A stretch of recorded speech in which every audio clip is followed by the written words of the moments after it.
como parte de la oferta de cultura de la Ciudad de México, en el Laboratorio Arte Alameda se presenta una exposición del artista Theo Jensen. Tiene ahí figuras en animales que yo invito a conocer a través de la siguiente nota. Una nueva forma de vida creada con tubos, botellas de plástico y cinta adhesiva. Están concebidas para moverse con el viento. Han ido evolucionando al grado de ponerse de pie y caminar.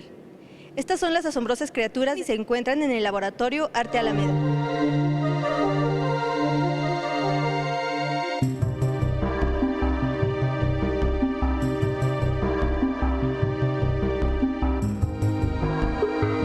La fusión entre arte e ingeniería es lo que hacen que estas criaturas de aspecto animal del artista Theo Jensen cobren vida. Para él, la evolución es una cosa de colaboración.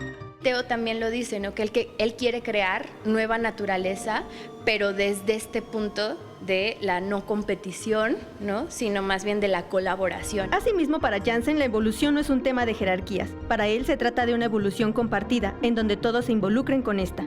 Theo también tiene mucho de eso, que no es la idea de la competición, sino de la solidaridad, ¿no? y de la colaboración, y que lo vemos mucho en el diseño de la pata, que él le llama los 13 números sagrados a este diseño ingenieril de la pata, ¿no? Donde cada uno de ellos tiene un comportamiento y un rol definido.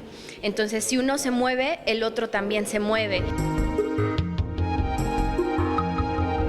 8 de las criaturas denominadas por el artista como stand beasts o bestias de playa habitarán por 3 meses en el Laboratorio Arte Alameda en el Centro Histórico. Con imágenes de Manuel Hernández, Mariana Sánchez, 21 Noticias.